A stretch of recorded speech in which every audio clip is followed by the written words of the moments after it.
El diafragma es un dispositivo que forma parte del objetivo. Este dispositivo consta de unas palas que se abren y se cierran, dejando un orificio central que permite pasar más o menos luz hacia el sensor de nuestra cámara. Funciona de manera similar a como lo hace el iris de nuestro ojo. Se podría decir que el diafragma es el iris de nuestra cámara.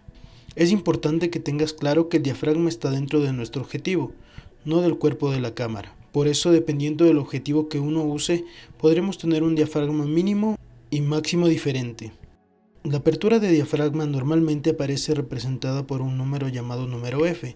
El número F hace referencia precisamente a esta apertura física del diafragma, es decir, al diámetro del orificio que dejan las palas. Cuando menos sea el número F, mayor será ese orificio, es decir, mayor será la apertura de diafragma y por tanto más luz entrará en nuestra cámara. Y viceversa, cuando mayor sea el número de F, menor será el orificio que dejan las palas y por tanto menor será la apertura de diafragma, lo que se traduce en menos luz entrando hacia nuestra cámara. Por otra parte, el número F que aparece en la descripción de nuestro objetivo es de la apertura máxima que podrá obtener con él. En muchos objetivos zoom verás que hay un intervalo de número F. Esto significa que la apertura máxima irá variando, depende de la distancia focal que estés utilizando.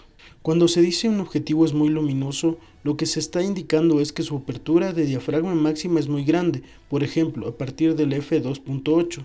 La apertura de diafragma determina la cantidad de luz que entra en nuestra cámara e incidirá sobre el sensor.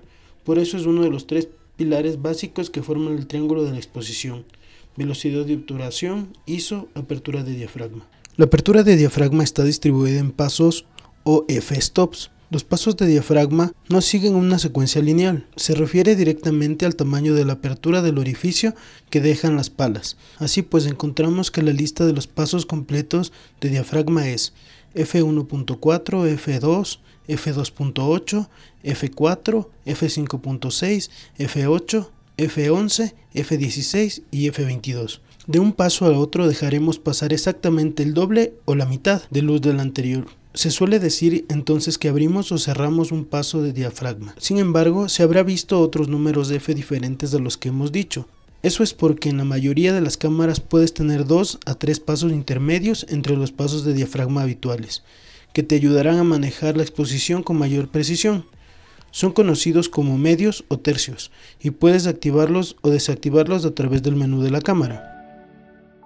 Ratio de contraste.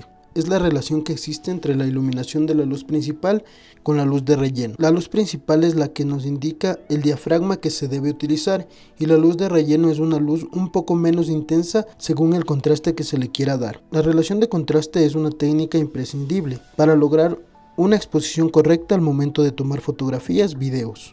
También es llamada radio de iluminación. Esta relación se puede realizar a través de la medición de una luz incidente, usando un fotómetro, y por medio de la medición de la luz reflejada con la cámara. La variación de las relaciones de contraste no solo depende de los cambios de iluminación, sino también según el punto de vista. Por ejemplo, al realizar una fotografía en contrapicado, si se mide el cielo del sujeto a fotografiar, se verá subexpuesto, y si se mide el sujeto del cielo quedará sobreexpuesto. 1 a 1 quiere decir que existe balance igual entre luz principal y luz de relleno. 1 a 2 significa que la luz de relleno tiene la mitad de la intensidad de la luz principal.